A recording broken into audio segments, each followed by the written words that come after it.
você que está nos assistindo. Boa tarde. Eu não sei qual o momento que você está assistindo essa gravação, mas creia que Deus tem um propósito na sua vida, amém? Que o Espírito Santo de Deus possa encher seu coração, da sua casa, da sua família. Você possa sentir essa presença maravilhosa do Espírito Santo, amém? Glória a Deus.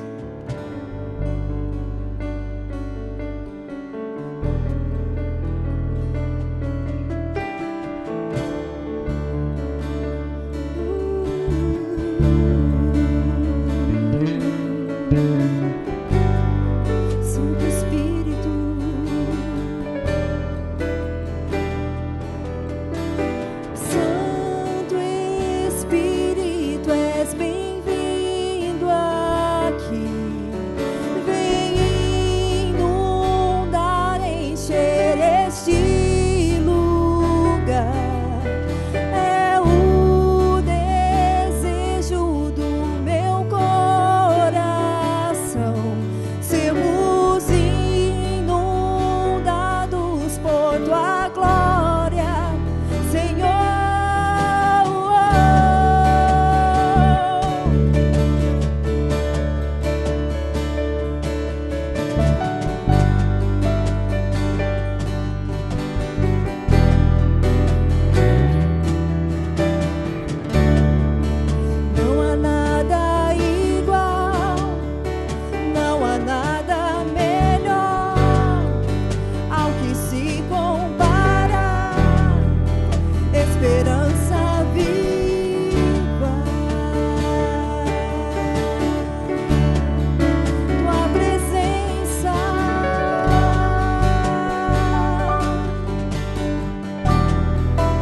tua presença é tudo que nós queremos. Quando nós estamos na presença do Senhor, a abundância de alegria em todas as situações, porque nós sentimos o amor de Deus em nossas vidas.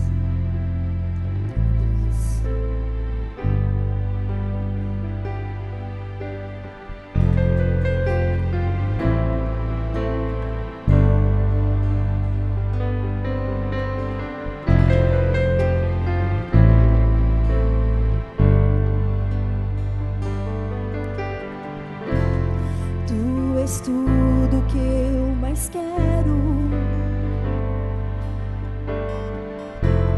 o meu fôlego tu és, em teus braços é o meu lugar. Estou aqui, estou aqui.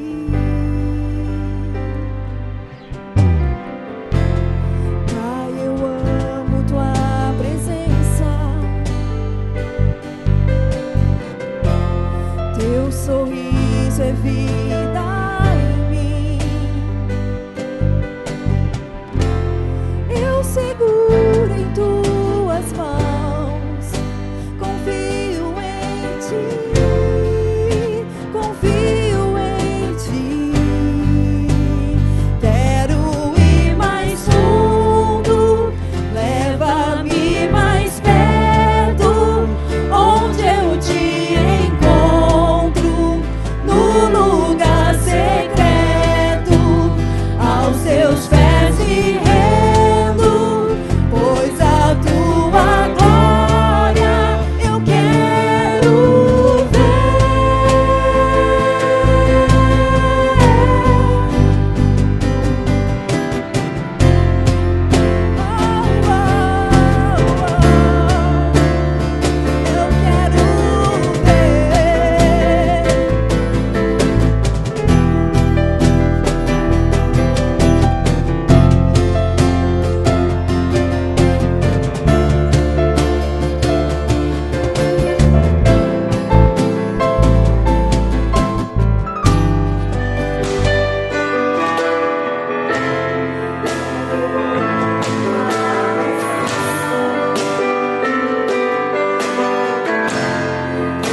Sorriso é vida em mim.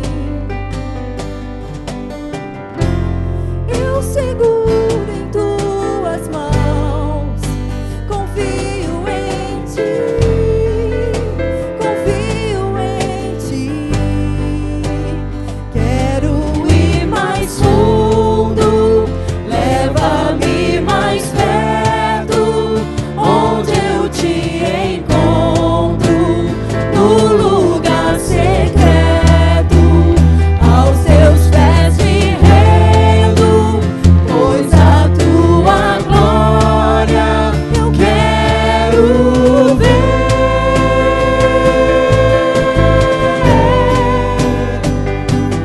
Tudo que eu mais quero é te ver, me envolva com tua glória e poder. Tua majestade é real, tua voz entrou em meu ser.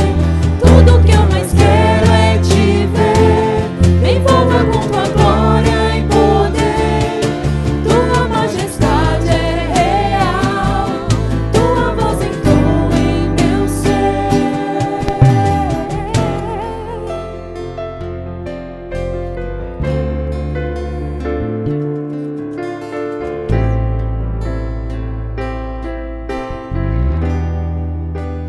Quero ir mais fundo, leva-me mais perto, onde eu te encontro, no lugar secreto, aos teus pés me rendo, pois a tua glória quero ver.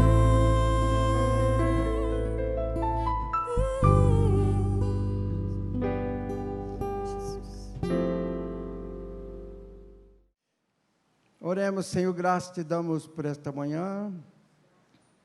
Graças te damos por estarmos aqui reunidos pela cidade, pelas autoridades, pelo povo de Deus, pelos militantes pelo Evangelho, pelos evangelistas, nós te agradecemos. Amém. Vamos ler em Romanos 1:8. Então, primeiro, a graça eu dou, a Eucaristia, ou Eucaristo, que é o verbo agradecer no grego. Muito obrigado. Primeiro, a Eucaristia ao Deus meu, através de Jesus Cristo, porque a todo mundo a vossa fé é pregada e conhecida em todo mundo. São versões livres, tem várias, tem umas 10. Alguém achou uma versão aí bonita para lhe dizer aqui? A Kathleen. Quer ler, Kathleen? A sua? Só 8, lê aqui, ó.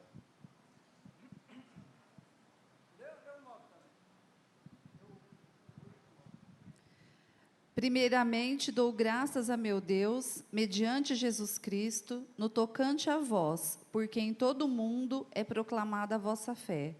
Porque Deus, a quem sirvo em meu espírito, no evangelho de seu Filho, é minha testemunha de como, incessantemente, faço menção de vós.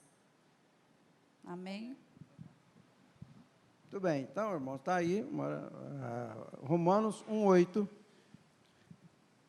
Tem várias versões, não é?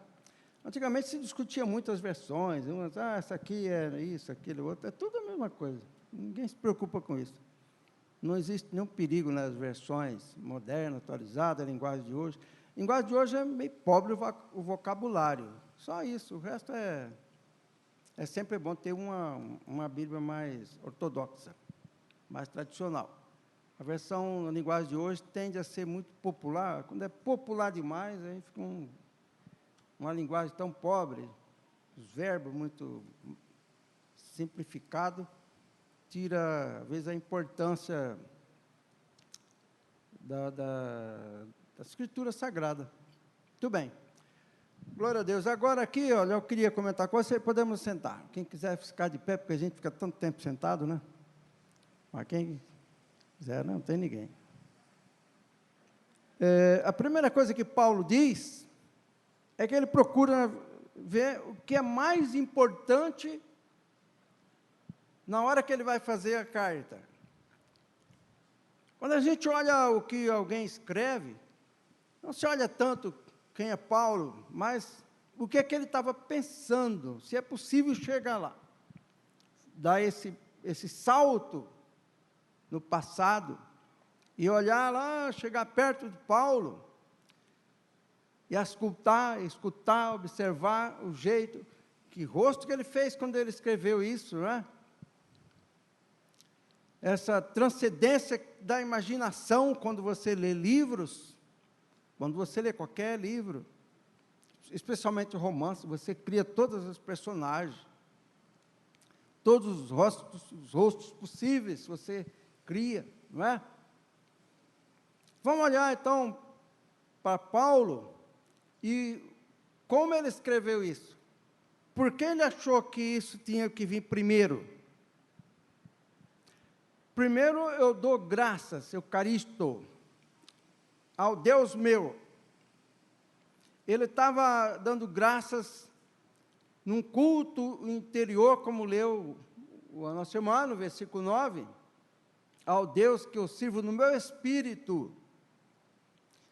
Era um culto muito pessoal, aqui você pode imaginar a teologia pessoal de Paulo. Cada um de nós temos uma teologia pessoal, mas ela não pode ser tão diferente uma do outro.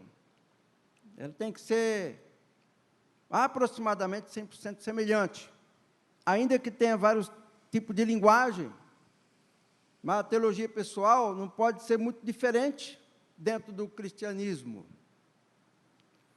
Então, Paulo, ele põe em primeiro lugar uma ações de graça, e você vai encontrar no fim o motivo, é que como é que vivia os crentes de Roma. E os crentes de Roma, Paulo está dizendo, aos crentes judeus. Não era todo o povo romano, não era para César, nem todos os súditos de César. Paulo não estava nem preocupado com César. Roma deixava as pessoas viver a religião que tivesse, não se intrometia muito com a religião. Por isso que o império foi crescendo. Ele não se importava quem adorava quem, como viviam, etc.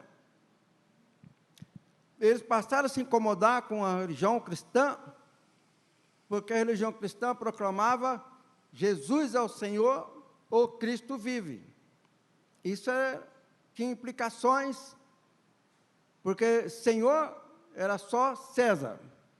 Quando os cristãos começaram a dizer que o Senhor era só Jesus, complicou, e alguns cristãos foram perseguidos, que foram encontrados, que fugiram direitinho, não foram achados, não é? Então, a razão da Eucaristia pessoal, a primeira coisa que nós temos que aprender, é que as ações de graça é a porta de entrada e a porta de saída da religião e da vida perfeita. Se alguém quer ser feliz, ou se alguém é verdadeiramente feliz, não é por ter. Por não ter, não vamos discutir, não é? Ninguém é feliz por não ter nada. Como o bispo Omar pregou aqui. Deus supre as necessidades. Mas, alguém ser feliz por ter o quê? Porque tudo que se tem aqui fica, ninguém leva nada, acaba tudo, e até nós mesmos, cada um, por a sua vez, deixa de existir um dia na terra. Então, Paulo, ele estava agradecendo pessoalmente pelos cristãos judeus que viviam em Roma. Ora, a população mundial naquele tempo era lá, talvez 250 milhões de pessoas no mundo todo. Quando Paulo escreve essa carta, ele não está pensando em dias futuros, nem em milênio futuro, talvez ele pensasse em algumas décadas futuras e tudo ia chegar ao fim, porque o Messias havia chegado. Então, ele dizia que a fé dos romanos era uma fé que se propagava. O verbo propagar, espalhar, ela tem os radicais da palavra evangelho, que é boas notícias. Eucaristia, esse prefixo eu, é de novidade, coisa boa, ações de graças por coisas boas. Caris é graça. E a terminação do verbo, o verbo primeira pessoa, segunda heroísta, etc. Aqui, no caso, é o verbo na primeira pessoa, do verbo do tempo presente. Eu dou graças. Eucaristo. Se você escrever para qualquer amigo grego no Facebook, Eucaristo, ele fica todo animado, essa benção, que benção, eu agradeço. Quando eu viajei para Israel e para a Grécia, então, eu fui assim, né, falando só para ver se realmente o som estava certo. Aí falei umas 2, 3 palavras gregas, o grego animou, queria falar comigo. Falei, aí já não dá, só em inglês. Mas é fácil o grego. Se você aprender, se eu ver na Grécia 6 meses, você fala grego igual eles. Bom, então Paulo estava ali fazendo uma ação de graça. Uma coisa é você estar agradecido, a outra é você agradecer. Então, ele estava agradecido pelo Deus dele, então ele disse, o meu Deus, Theomou, meu Deus. É muito interessante você dizer isso, o Deus meu. Agora, o meio pelo qual a graça chegava a Deus é mistério, que é Jesus Cristo. Você fazer isso hoje, ao mesmo tempo de Paulo, é você apelar para um mistério. O C.S. Lewis diz que a base da religião é 3 coisas no mínimo: batismo, fé e Eucaristia ou Santa Ceia, ou outros nomes que as pessoas dão de acordo com a cultura. Pode pôr uma quarta, a oração. Então, é isso que constitui a fé. ela tem que ser simples, porque se fica complexa, essa complexidade leva a muitas divisões. A nossa igreja, por exemplo, ela não tem um manual de doutrina. Eu conheci igreja, que eu não vou dizer o nome, até ajudei a abrir aqui em Ribeirão. Quando chegar as pessoas que querem abrir igreja, eu ajuda a abrir, qualquer igreja evangélica, não tem importância. E ele me deu um manual de doutrina, era maior que o Novo Testamento. Eu não vou seguir isso aí mesmo, não tem jeito. Até decorar isso aí, vai levar a minha vida inteira para saber o que faz, o que não faz, vai para cá, vai para lá, não dá certo. Então, qual era a fé romana? Era mais possível, é mais simples possível. Por isso que ela se propagava. Uma fé cheia de complexidade é difícil de ser propagada. A fé era simples. Depois acrescentaram, né, que a fé tem que ter arrependimento, fidelidade, etc. Mas, basicamente, era isso. E é isso mesmo. Por que que, então, nossa igreja metodista renovada, o manual de doutrina, ele é tão pequeno que não existe? Porque não precisa escrever nada. Uma vez o irmão aí sugeriu fazer a regra de fé da igreja metodista. Eu falei, isso só gera confusão.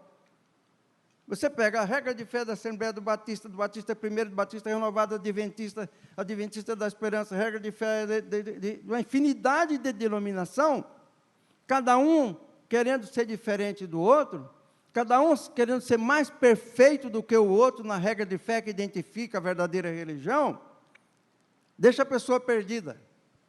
Naquele tempo não tinha nenhum manual de doutrina. Então, essa é a fé dos romanos. Então, quando nós começamos nossa igreja com o pessoal, os jovens, e nós falamos, e qual é o manual de doutrina? Eu falei, é só você ver lá, obedecer pai e mãe, irmão, as irmãs, ser bom empregado, ser bom patrão. Você quer mais? Para que você vai escrever o que está escrito? Para dizer que você é um gênio, que fez uma regra de fé? Oh, que beleza, a minha regra de fé é tão perfeita que os anjos do céu tocou a trombeta e disse, essa é a regra. Não tocou nada, não. E nós não fizemos mesmo, nem vou fazer, e acabou. Não tem que fazer. Se alguém gostar de manual de doutrina, aqui no Inário Evangélico da Igreja Metodista, tem oração do Código do Concílio de Nicéia, credo da Igreja Metodista da Coreia, credo de Nicéia. O credo de Nicéia já é posterior a Paulo, claro, ano 325, quando as pessoas, para identificar a fé, começavam a dizer, creio em verdadeiro Deus, gerado e não feito, que é Jesus, de uma só substância, etc., etc. Começou a criar as coisas assim, entendeu? Agora, a fé dos crentes que estavam em Roma é Cristo vive, Messias veio, o mundo vai mudar, e nós vamos proclamar isso. E amar o inimigo, etc., vinha esses detalhes muito importantes. Então, Paulo ficou feliz, porque a fé dos romanos, ela se espalhava pelo mundo. Imagina, para ele o mundo era pequeno. E hoje? Quando você lê uma carta que está lá no ano 70, 60, você diz, é para os romanos, depois você faz as celebrações, você transporta para o dia de hoje, não é? Ficar feliz porque a fé da igreja está sendo espalhada, já não a de Roma.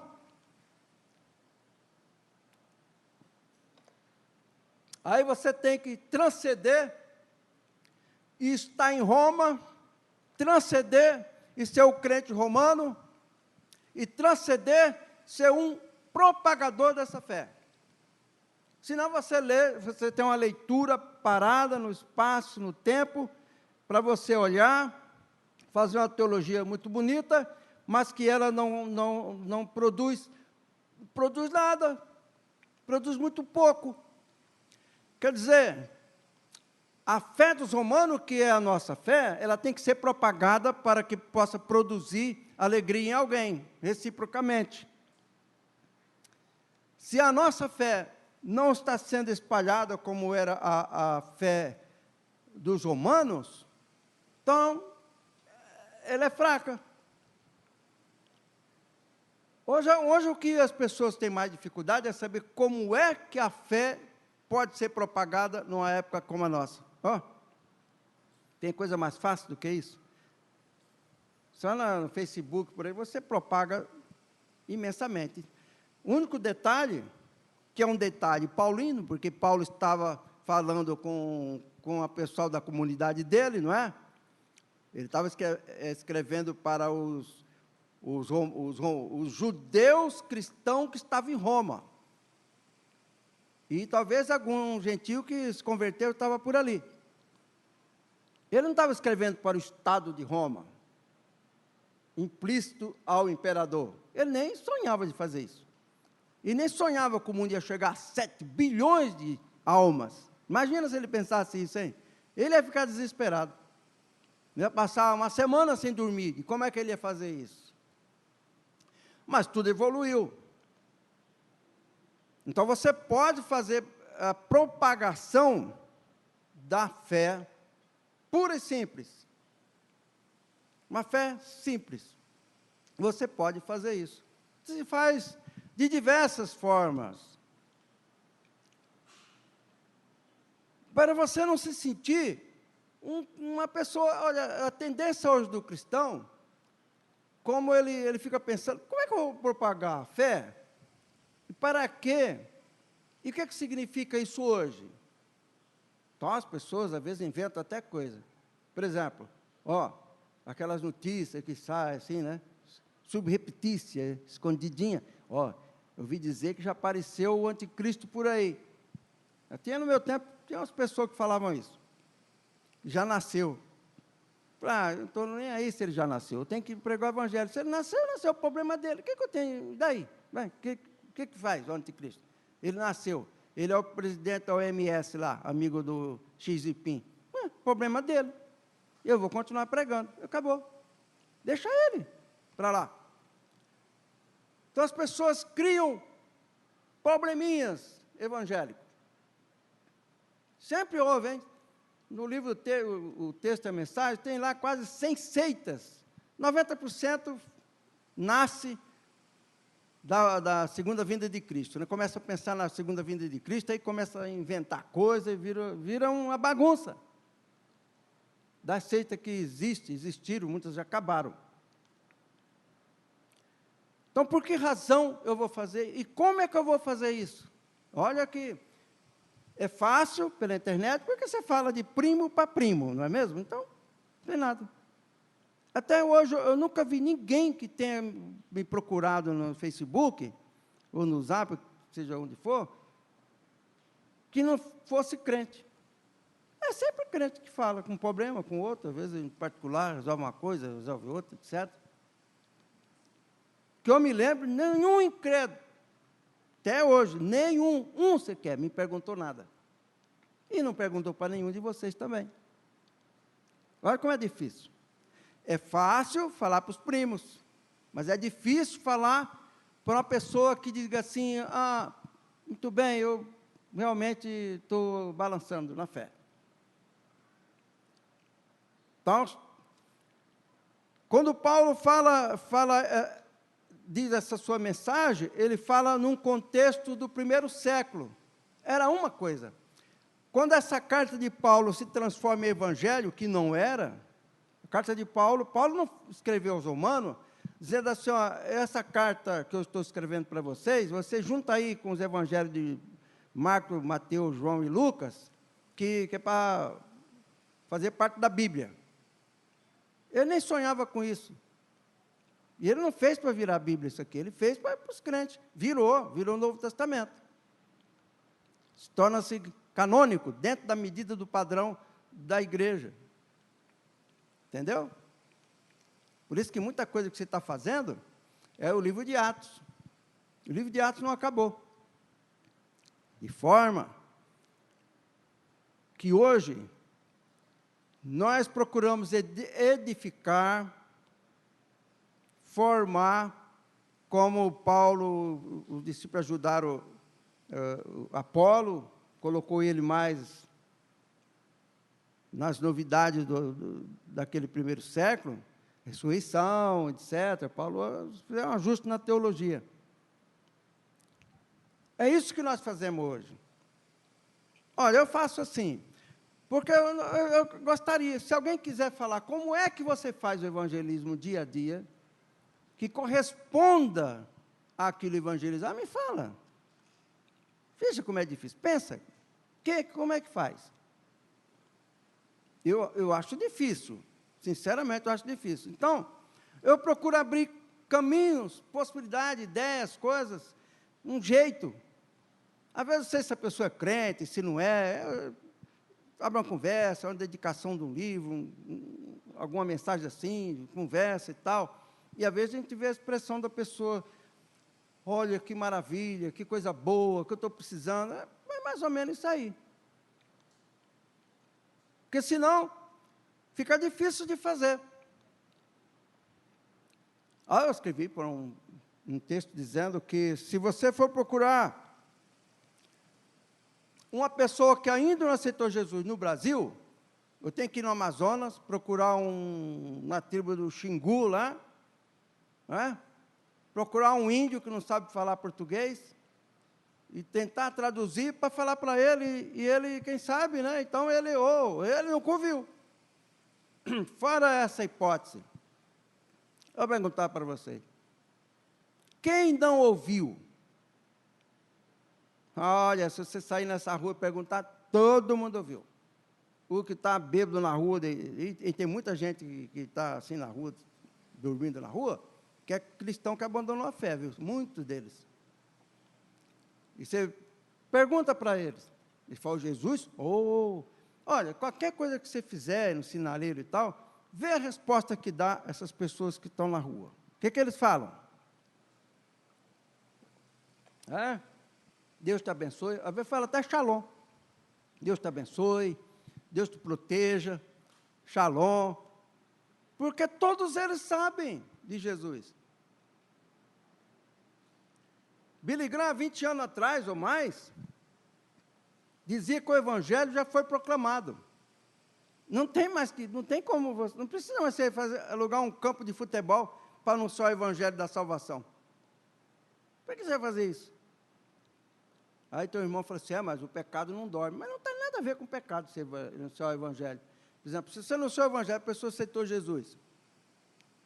Aí você, no outro dia, não sei o quê, você tem que anunciar de novo, vai salvar ele de novo. Ou as pessoas pensam em pregar a salvação para os salvos. Existe muito isso nas igrejas. Para trazer, um sai daquela denominação para outra, aí o outro prega aqui uma coisa de Calvino, em parafuso, puxa para cá, agora você está arrumadinho aqui, agora você é salvo.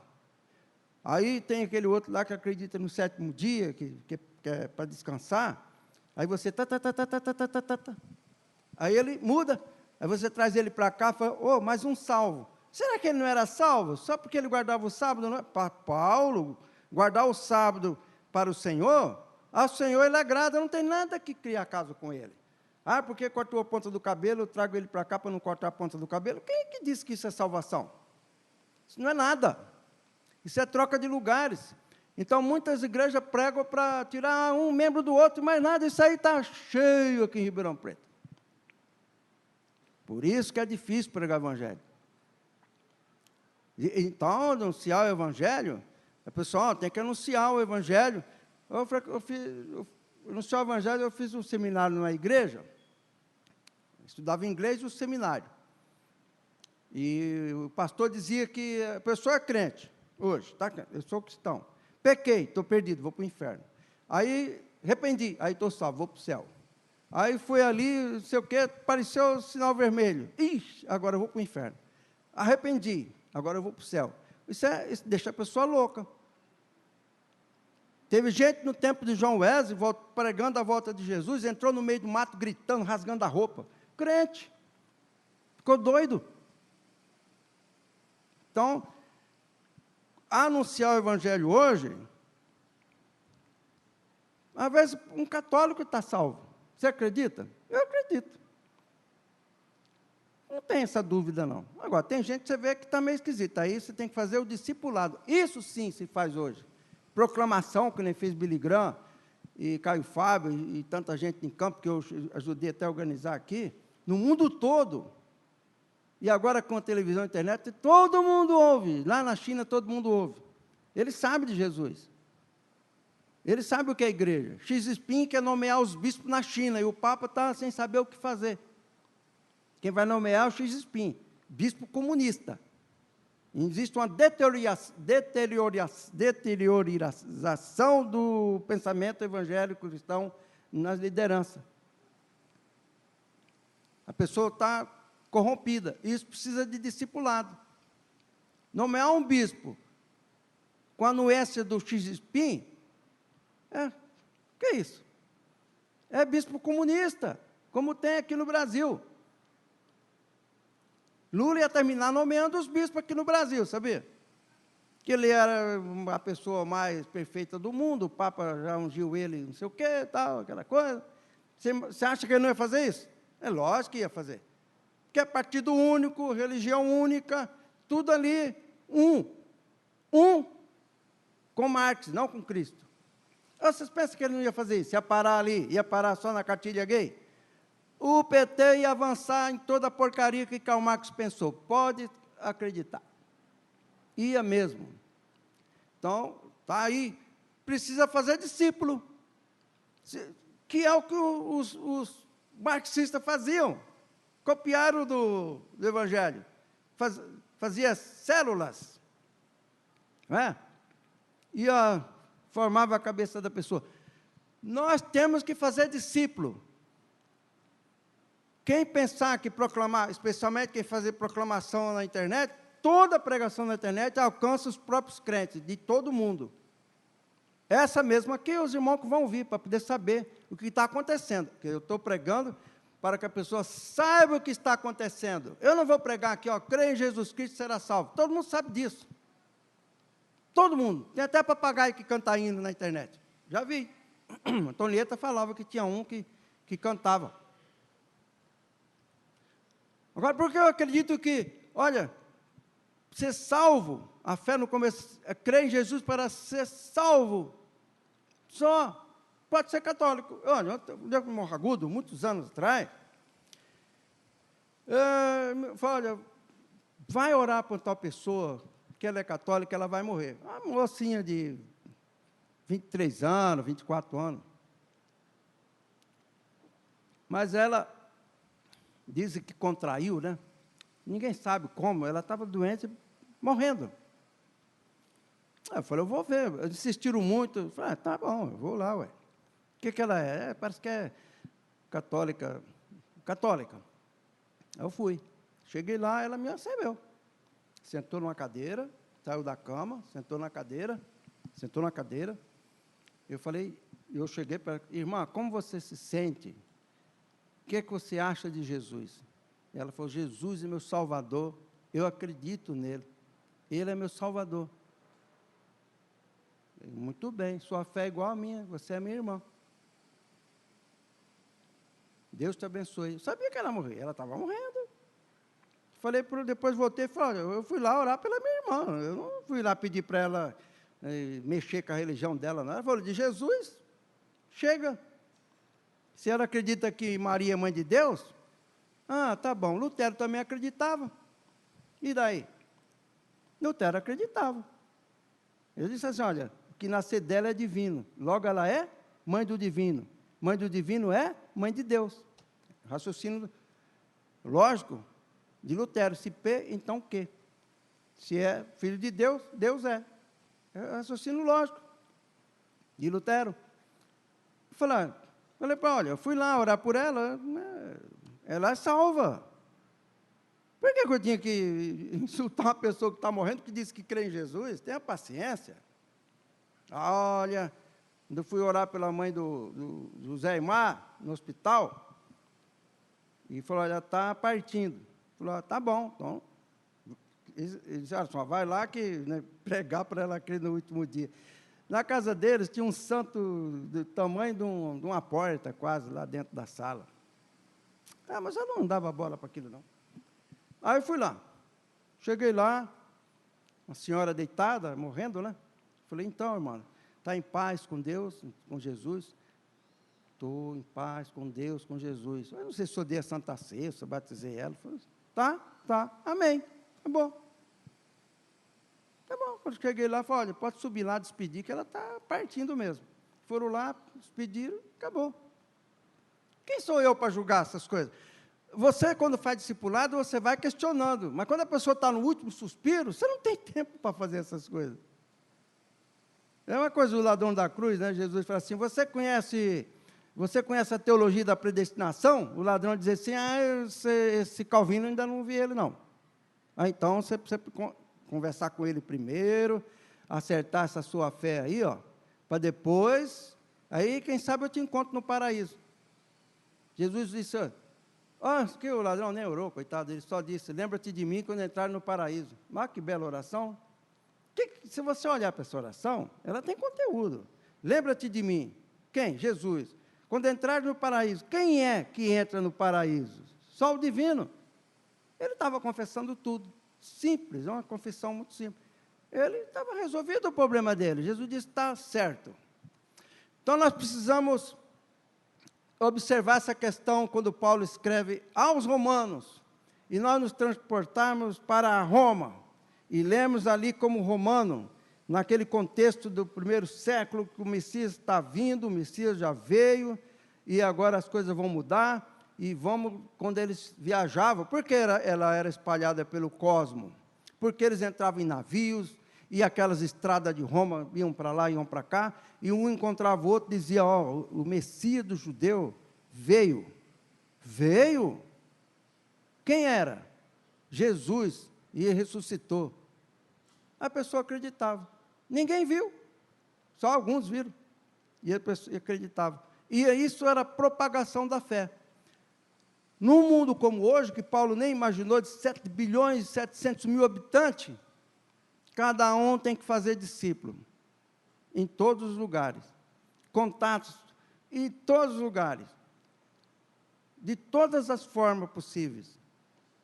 Uma conversa, uma fila de caixa que tem alguém atrás suando frio, que quer ir não sei aonde, chegar no médico, não sei o quê, você já fala, você está muito afobado, quer passar na minha frente? A pessoa acha uma coisa, né? Eu já fiz várias vezes. E a pessoa passa e agradece uma vez, agradece duas, agradece. Aí eu falo, está agradecido, já dá um livro, um folheto. E quando você faz isso, ele associa. Isso é evangelismo. Você não tem que falar, ajoelha aí, põe a mão para cima e repete comigo. Não tem que repetir, não tem nada. Você faz isso, a pessoa leva a marca. Pode ter certeza. E fé é exatamente isso. Firmeza, certeza, convicção, estabelecido. Acreditar piamente. Isso é fé. Eles espalhavam essa fé. E essa fé ia, contagiando as pessoas com essa novidade, especialmente que o Messias voltou. Então, a religião, a fé, ela tem algumas coisas materiais, concretas, e algumas coisas misteriosas, do sobrenatural, da transcendência, da metafísica. Há coisas físicas que Deus deixou da fé, batismo, e Eucaristia dividida em concreto e subjetividade, metafísica. Ele tem a fé, o batismo, a Eucaristia e mais a oração. Coisas naturais que Deus nos deu para que possamos facilitar a nossa fé, por exemplo, o pão e o vinho, é um mistério. E religião sem mistério não é religião. Você pega os TJ, não é? Eles dizem que não tem mistério, tudo é esclarecido. Onde tudo está esclarecido, não tem religião. Religião só existe onde tem mistério. E a religião cristã tem um mistério, que é a Eucaristia, a fé e a oração. Tem um batismo, uma coisa concreta. Porque Paulo acreditava que ele orava pelas pessoas que estavam em Roma e isso ia dar resultado. E deu, hein? terminou o Império Romano sendo transformado. Por que nós temos reunião de oração aqui, segunda-feira, e agora está no Zap lá uma oração? É um grupo de oração no Zap. Eu acho aquilo fantástico. Tem pedido, as irmãs, olha, eu sempre até converso com a Lourdes, coloco os pedidos. Se você não acreditar em oração, você está acreditando em pouca coisa. Porque oração é assim mesmo. Você ora, não acontece nada. Ora, não acontece nada. E, de repente, acontece tudo. Coração. A pessoa vai orando, vai acumulando como um tesouro. É a parte da sobrenaturalidade da fé. Ela é sobrenatural. Você ora, olha, é uma coisa da mente, através de Jesus, que ressuscitou. Então, você faz tudo isso, você constrói na mente, não é? Na fé, assim, acredita que você vai orar. E é assim, hein? Eu falei para a Lourdes, a oração é assim, você faz, em nome de Jesus, ponto. Não é orar assim, Jesus abençoa, Deus abençoa Jesus, porque não sei o que, em nome de Jesus, porque isso aqui fica meio assim, mas que Deus não dá muita importância a isso, né? Lá em Morro Agudo tem umas irmãs que oravam de um jeito que a gente ficava ali assim, mas tudo bem. Falava, bom, a oração dela é uma benção, tremia até as paredes, mas era, não é? Não deixa entrar no Facebook, o Facebook é bom para isso. Alô, irmão, pastor, olha, a minha Maria está mandando um abraço. Ela tem 90 anos, acho. Falei, quem? Conceição. Falei, acredito, irmã Conceição. Eu lá orava ali, o nome de Gênesis, tudo errado. Né? Mas a oração dela foi quando às vezes você precisa assim, de uma pessoa que ora assim, né? Não é verdade? Irmã Conceição faz uma oração. Incendiava a igreja.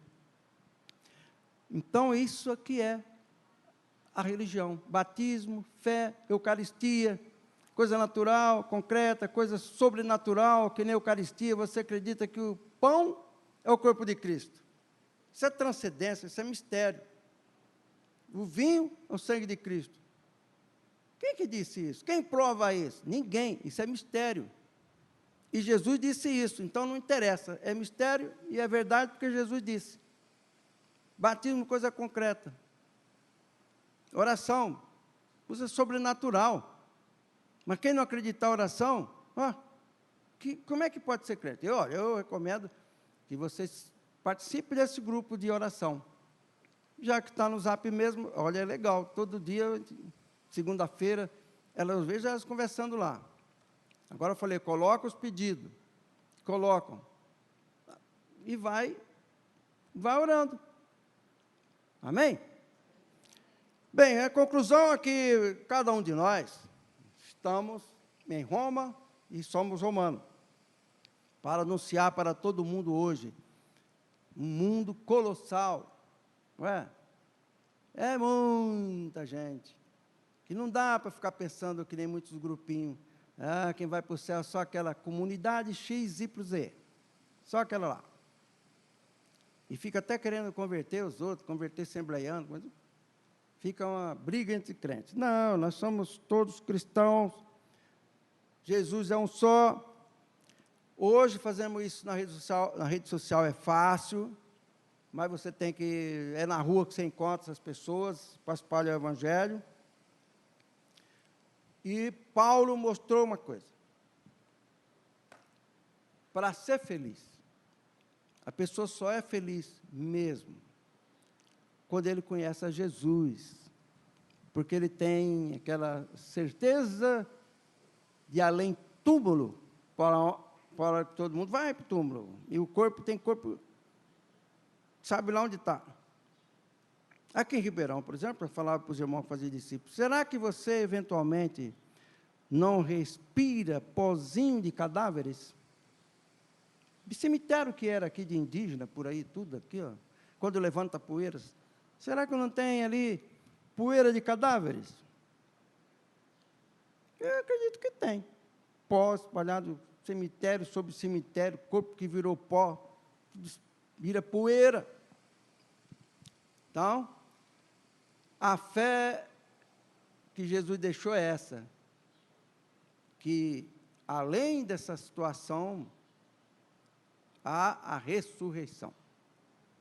Cristo vive. Então, isso é a base da fé. Na Eucaristia, anunciamos a morte de Jesus até que Ele volte. É verdade. A Eucaristia é isso. Mas não é por isso que temos que ficar pensando em morto, não. A gente tem que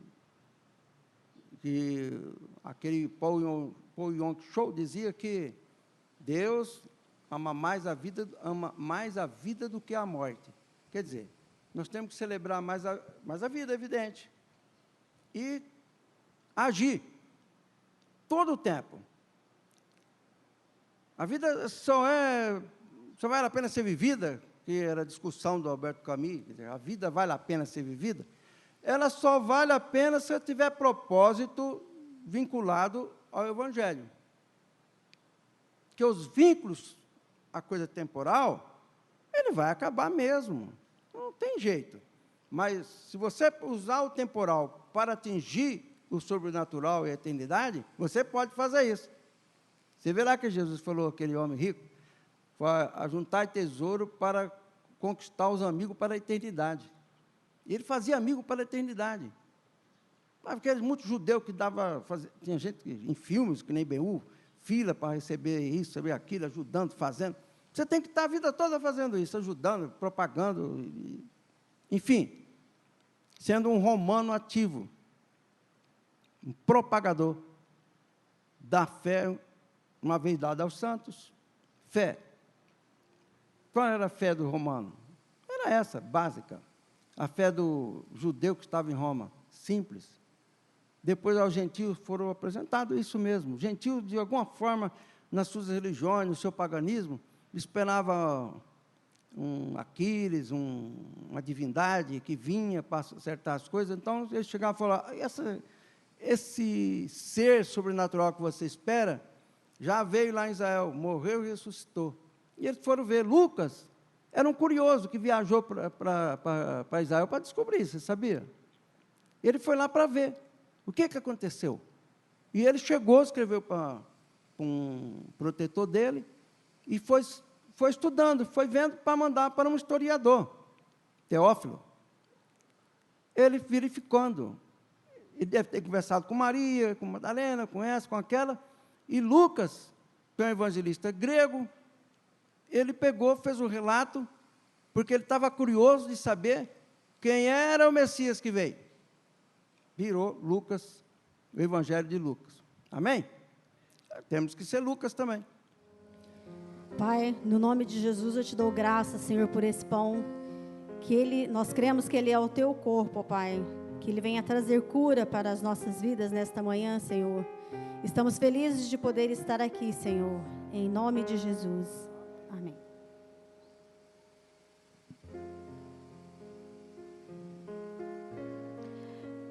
Pai, nós te louvamos por esse suco de uva que representa o teu sangue, vertido na cruz do Calvário por cada um de nós, Deus. Te louvamos, Senhor, pelo seu sacrifício, te louvamos pela sua vida entregue em nosso favor. Te damos graças pelo privilégio, Senhor, de participar desse banquete, de participar, Senhor, do teu corpo e do teu sangue. Nos livra, Senhor, nos purifica de todo o pecado. Perdoa os nossos erros, Senhor, e nos ajude a ser como Paulo, que levou a tua palavra, pagou o preço e hoje está ao seu lado, Pai. Nós te louvamos e te agradecemos em nome de nosso Senhor Jesus Cristo. Amém. Pai, graças te damos pelo pão e pelo vinho, que são símbolos eternos do teu corpo e do teu sangue,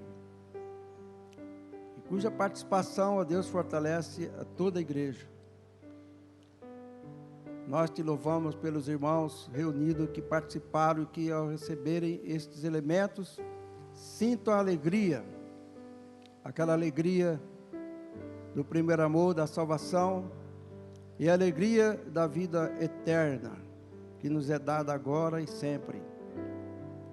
Nós te louvamos pelo sangue, foi a vida dada por nossas vidas aqui e nossa vida futura, a extensão da vida na eternidade. Senhor, nós te damos graça pela vida da igreja no mundo. Damos graça porque os cristãos são inteligentes e aproveitam as oportunidades. São inteligentes e vencem o mal com o bem. Nós te louvamos pela vida de toda a igreja no Brasil. Amém. Senhor, nós oramos agora também pela autoridade no mundo todo. E oramos, ó Deus, para que o bem vença o mal. E que os cristãos que são mortos aí pelo mundo, que ainda existe quem persegue com espada os cristãos, que eles sejam envergonhados. Por causa de uma ideologia, muitos se afastam de Cristo ou transformam Cristo num bandoleiro do campo, um revoltado, com os olhos cheios de chama, destruindo coisas e perseguindo opositores. Ó Deus, nós abençoamos nossos perseguidores e o povo do Brasil segue avante pela liberdade. Abençoa esta nação que está sob a praga da China, do Wuhan, daquelas coisas absurdas que surgem por ali. Abençoa o povo em todo o mundo, os médicos e cientistas, o povo simples, sábios, ricos e pobres, sejam abençoados. Abençoa, Deus, este congresso, que com perdão da palavra, são preguiçosos por compromissos com as trevas, com o erro e com o roubo. Nós os repreendemos e dizemos a eles: saiam daí, percam autoridade, percam o posto, estão depostos em nome de Jesus. Essas autoridades corruptas, nós em nome de Jesus, expulsamos eles do poder, declaramos eles fora do poder, em nome de Jesus, e também que eles sejam amados e recebidos no amor de Cristo. Pai, graça nós te damos por todas as coisas e pelos crentes que espalham a fé que uma vez nos foi dada, assim como foi a fé que estava entre os judeus de Roma e gentios que estavam em Roma. Nós te agradecemos. Amém. Deus vos guarde pelo seu poder, protegidos e abençoados, desfrutando seus cuidados. Deus vos guarde pelo seu poder e no seu amor estaremos todos com Jesus. Pelo seu poder e no seu amor, oh, que Deus nos guarde em sua luz. Deus nos guarde para o seu louvor, consolados e contentes, achegados sempre aos crentes. Deus nos guarde para o seu louvor, pelo seu poder e no seu amor estaremos todos com Jesus. Pelo seu poder e no seu amor, oh, que Deus nos guarde em sua luz.